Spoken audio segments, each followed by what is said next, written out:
Coming to you from KPO Studio of Atlanta, Georgia. I'm your host, Darrell Pastor G. Gitron. Get ready for another experience, another episode of Another Brother's Story.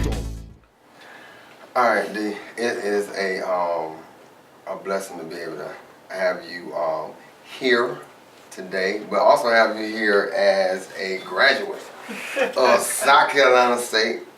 Why is it South Carolina State College? I'm a Georgia State. I'm from South Carolina. I'm from South Carolina State College. I actually started out there and then I went to Benedict. Georgia State. What did you major in?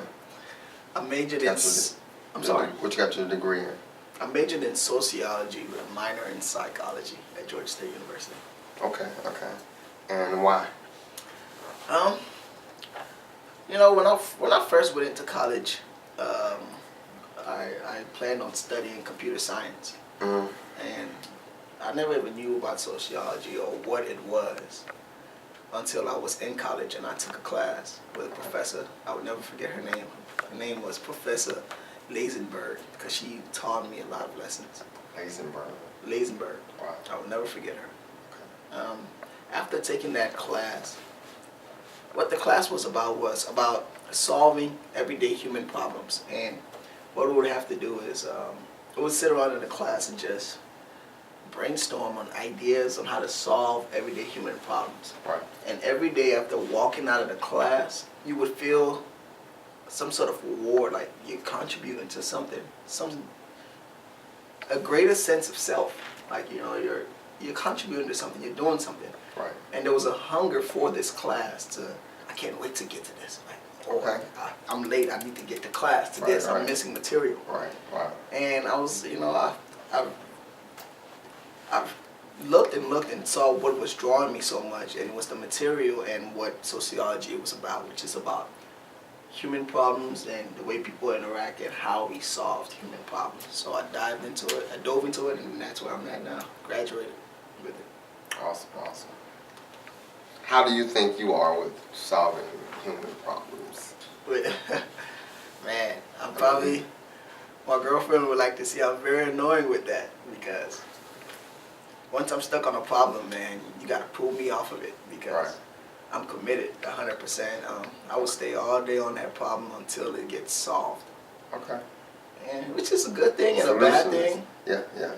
Because I'm very focused, very, tunnel vision. We have to get this done, and this is the task at hand. And until this task is completed, we have an urgency to knock this out. And that's how I am with problems. And I feel like it doesn't matter how many times you fail.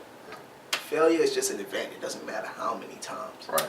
But as long as what matters is you just failed, are you going to get up and do it again? Right. That's how I am with problems. So I get up and I do it again until I find the answer, until it works.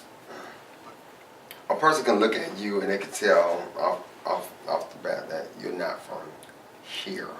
Really? You're not Georgia grown. So where you from? I was born and raised in West Africa. I mean, even though people be thinking I'm from Africa sometimes, I've had some You people get it? like, what? I've had people that say, "Are you from Africa?" I said, "No, I'm not."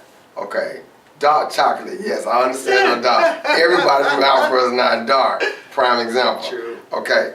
But one time I used to think everybody from Africa was just dark. So when I started seeing, I said that. So when I started seeing some light African, I'm like, wow. So where are you from again? I'm from Cameroon. Cameroon. It's a little country in the coast of West Africa, right below Nigeria. Okay.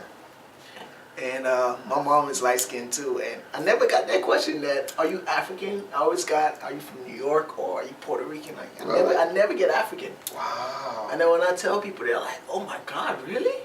Wow. Yeah. Okay, that's why you said that. Okay, I got you. So you are how many sons your mother had? My mother had 4 boys trying to have a girl. She had 4 boys while she was trying to have a girl. Yeah, she she never just got a doggone it, forget it. She stopped after 4. She stopped. Yeah. Wow.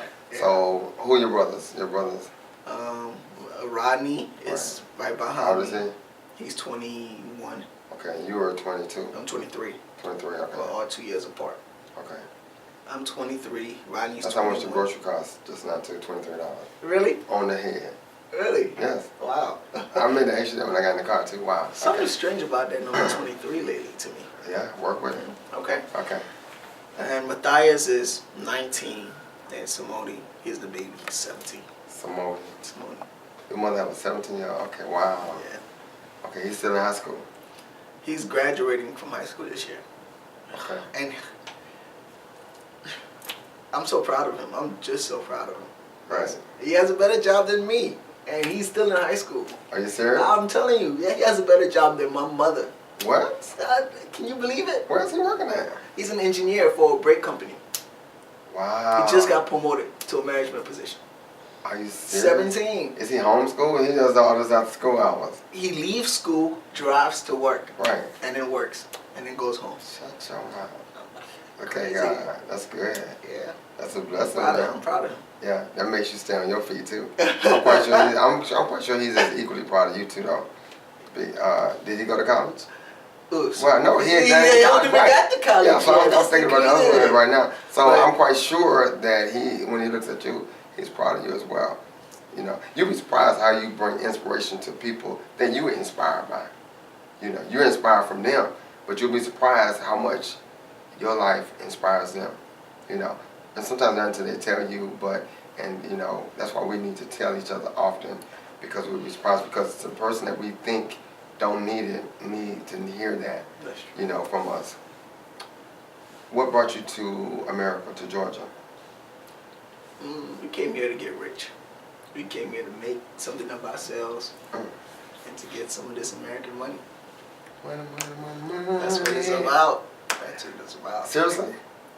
Came here for better opportunities and to get rich. My dad, who's back in Africa now, he came here and he got his college education here. Okay. And then he went back home and found my mother to marry her. Okay.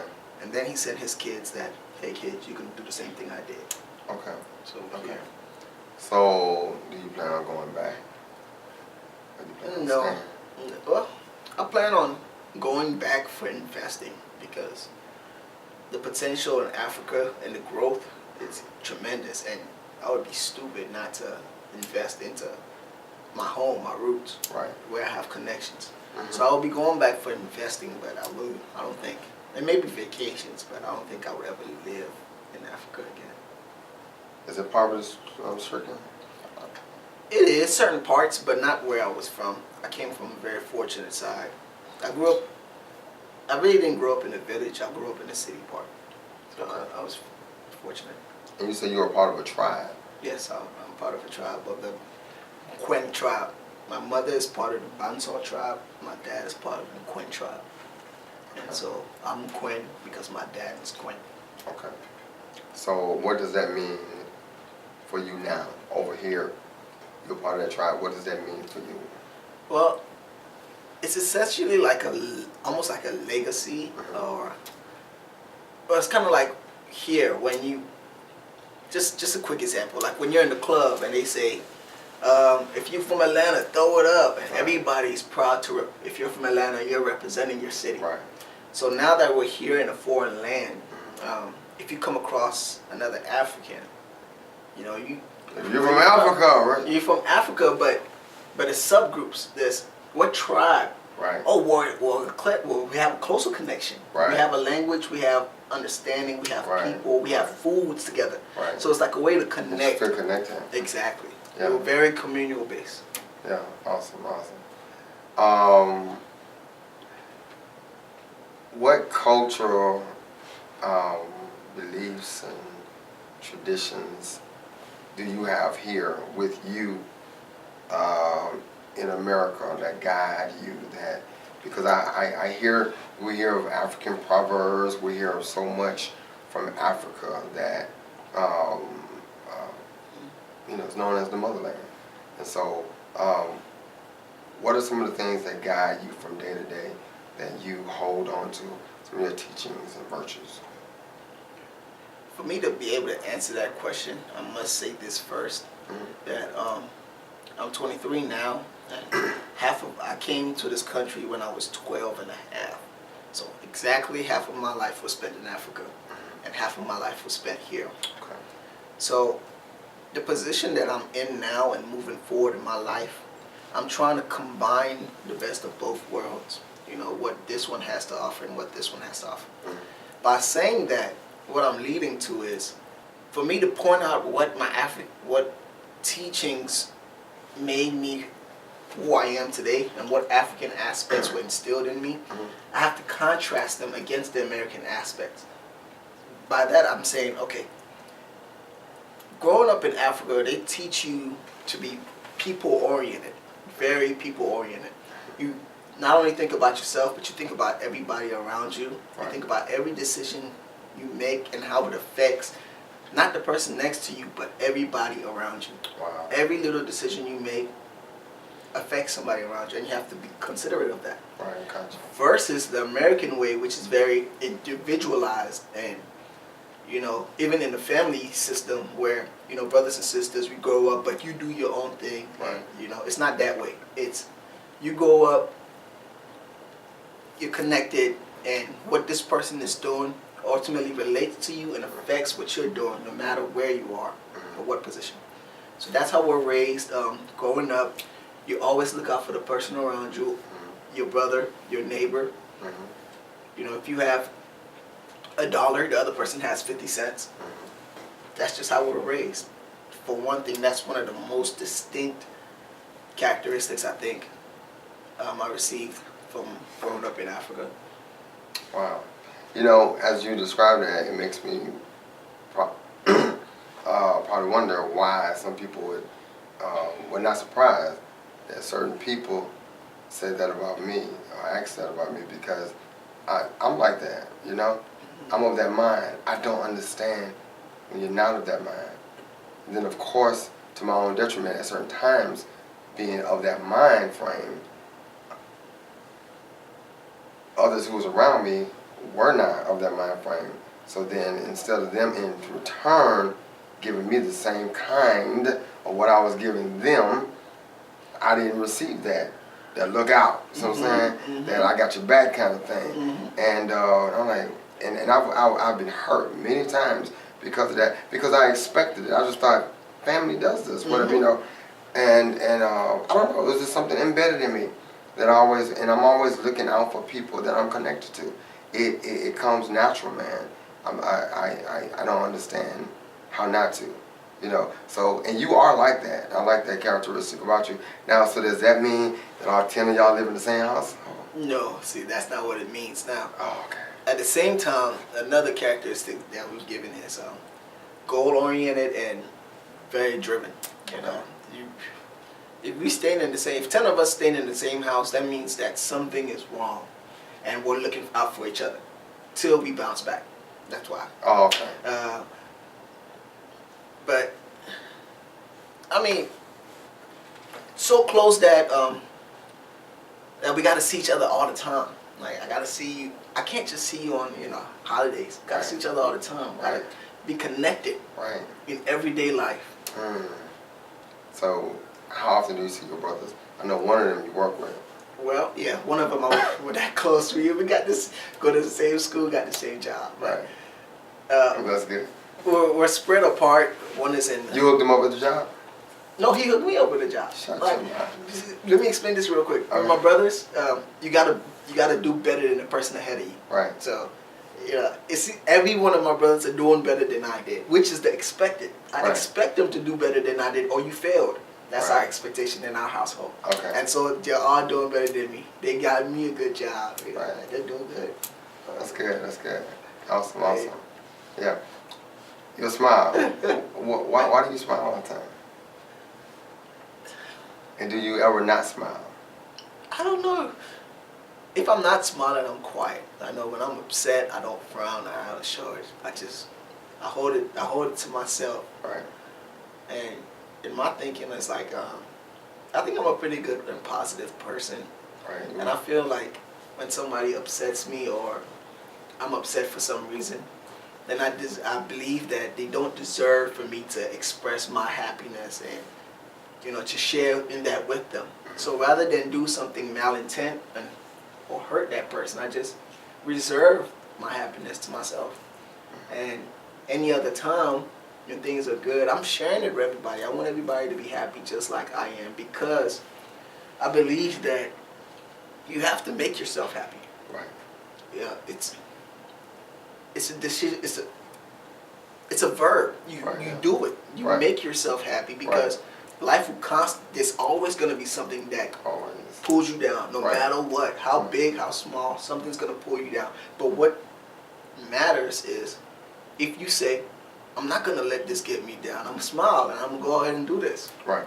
And that changes everything for me. Yeah. That's why I smile so much. Exactly. Yeah. So that means you're at a good state within your spirit and your mindset. When externally you can see a person, you can see just smiling effortlessly, just easy, and you're always like that, And so from the very first day I met you at Publix, when you was working there, and so ever since, man, the character traits. That's one of the reasons why I want to talk with you, whatever, just so that the world can meet, such an awesome spirit, a kind heart, a driven individual. You just amazed me how you was working with KPO Production, one of our family members. Very central role you played, even in Safe Place. You did that too, boy. You did that. Well, if you had to think of one word in reference to, because there's one word that there's one word everybody make reference to when they talk about your part. What is that one word? Family. Is that it? No, that's the second one. I thought that was it for me. No, that's the second one. Okay, that was it with you? I wonder what it is then for everybody. Oh, I would love to see what it is. I keep hearing them talk about it every time. Man, Caleb talked about it the other day. What is it? Mari talks about it. Just go about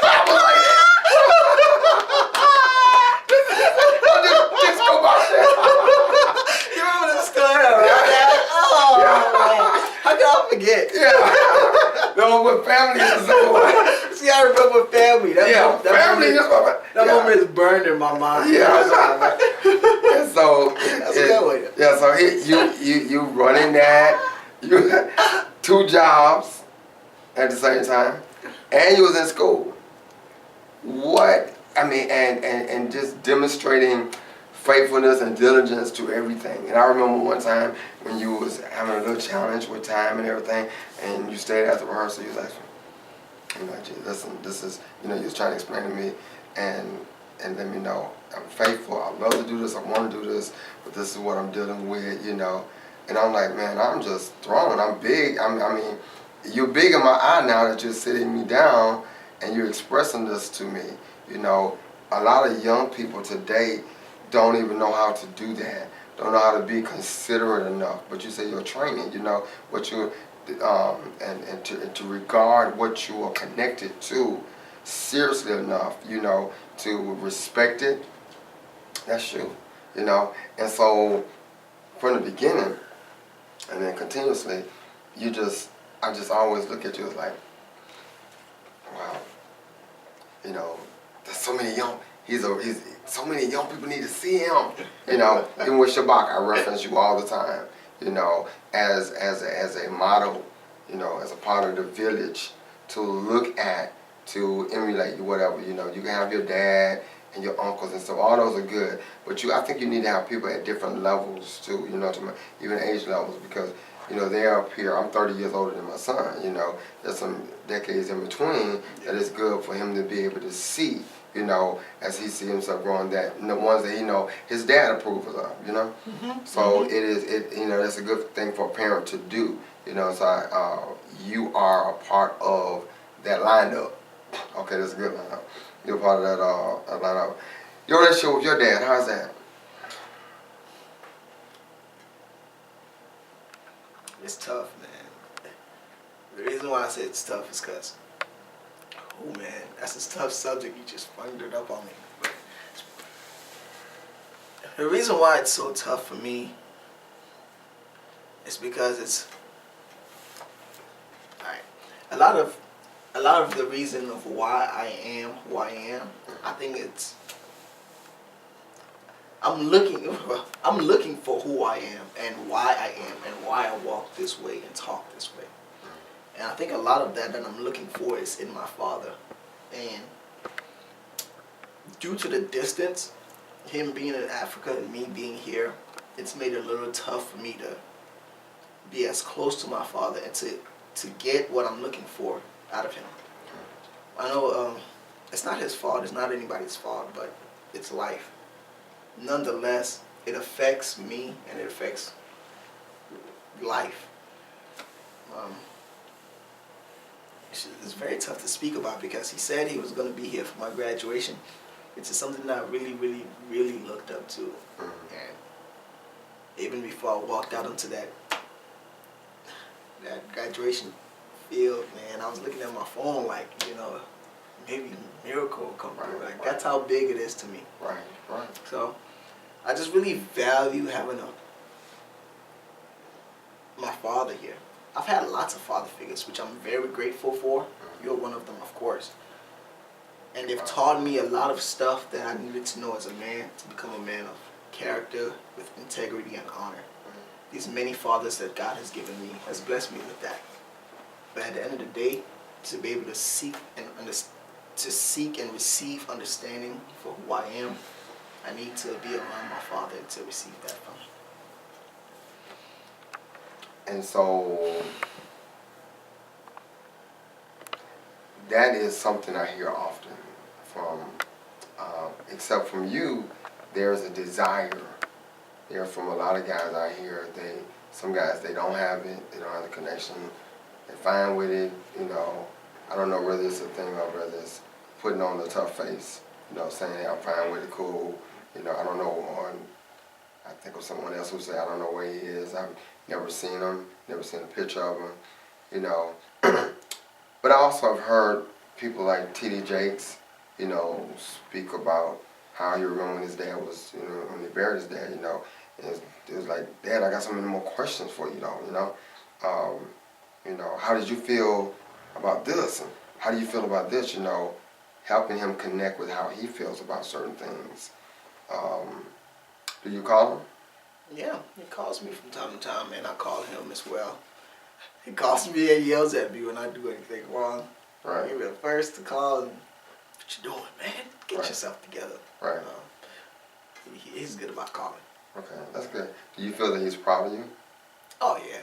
I live to make my mom and dad proud. Okay. He tells you he's proud of you? He does often. Okay. He tells you he loves you? He does, every conversation. So, and that's good. Mm-hmm. I believe that from what you do get from your dad and your mom, from your dad right now, God has a way of making sure that, especially you're blessed to have those kind of interactions with your dad that a lot of guys still don't have. To have those things that treasures you get from your dad, even though you want more, you want, in connecting with what other relationships God allowed you to have, other father figures, that God allowed you, footage that God gives you. Then of course with what God does, that increase, you mix all that together, all of that is what God had in plan for Dominic. Okay? Not just what came from this one man, but what came from here, and I need to give, I'm creating something, special here, so I need a little bit of this, I need a little bit of this, oh yeah, this guy over here, I need a little bit of that here, whatever. But Dominic ain't gonna be like nobody else. And so, not too much of any, but enough of every one that God chose. And I think that's what, because you are a remarkable spirit. You're a remarkable guy. You're so driven. I'm just so, you're true to your word. You have qualities and attributes and treasures that are so phenomenal for a 23-year-old. Seriously. And I thank God, like, and I was thinking about you the other day, I was like, something I heard Oprah say about Maya Angelou, and she called her. She said she's mother, sister, friend. You know. Then I thought about you right then. You know, and I was like, son, brother, friend. You know, I remember, and so I thank God. You know, what would you say to that person who is pursuing something, going after a dream? Because before I forget, you and your brothers, y'all have a business, Yeah. right? And what is that? What do you do? We have a screen printing business Mhm. right now. We print T-shirts for different corporations, Okay. different companies, fundraisers. Basically, if you need a T-shirt, we print it. Basically. Okay. Okay. Yeah. Awesome. So that's going on while you also have your other jobs. Oh yeah. Well, It's a lot on this plate. yeah. But you're making it happen. Oh yeah. What is that about you that makes you get up? What makes you get up and go after it the next day? Cause I was raised to never lay down. Like I hate laying down. I feel so unproductive when I lay down. Right. And I'm like itching. Like something's gotta give. And I try to instill that in all of my younger brothers, the 3 plus the many more. Right. Shabak is one of my Right. little brothers, and Right. I'm still in that. Right. And that there's always some kind of productivity to be had. That's my mentality. Right. And it's good to indulge and to take care of oneself and to relax, but don't overindulge in relaxation to the point where it becomes the main event and where you're hanging out. That drive for me to get out and accomplish applies to everything. Like whether I'm learning, whether I'm cooking, whether I'm fixing somebody's toilet, Right. I'm feeling productive. I'm doing something. Right. I'm contributing something. So, Right. that fuels makes me want to do the next thing and the next thing. And when I'm not receiving that, I feel something is wrong. That's what keeps me going. Where are you with your faith? With my faith. Mm-hmm. I'm at a comfortable place with it, Mm-hmm. but there's definitely room for growth. I say that because I would love to be in church a lot more. Mm-hmm. I would love to be a lot more connected to God. Confession is something that I've been dying to do lately, but I haven't been able to. I'm raised Catholic, and growing up in America is making me very curious as to what other, religions are out there. How do they practice? This is also part of the sociology side speaking. This incredible thirst and curiosity for knowledge. Right. But I just want to explore other religions and see, how do they do it and what do they think and how are their principles. Like one that's been very interesting to me lately is Islam. I've been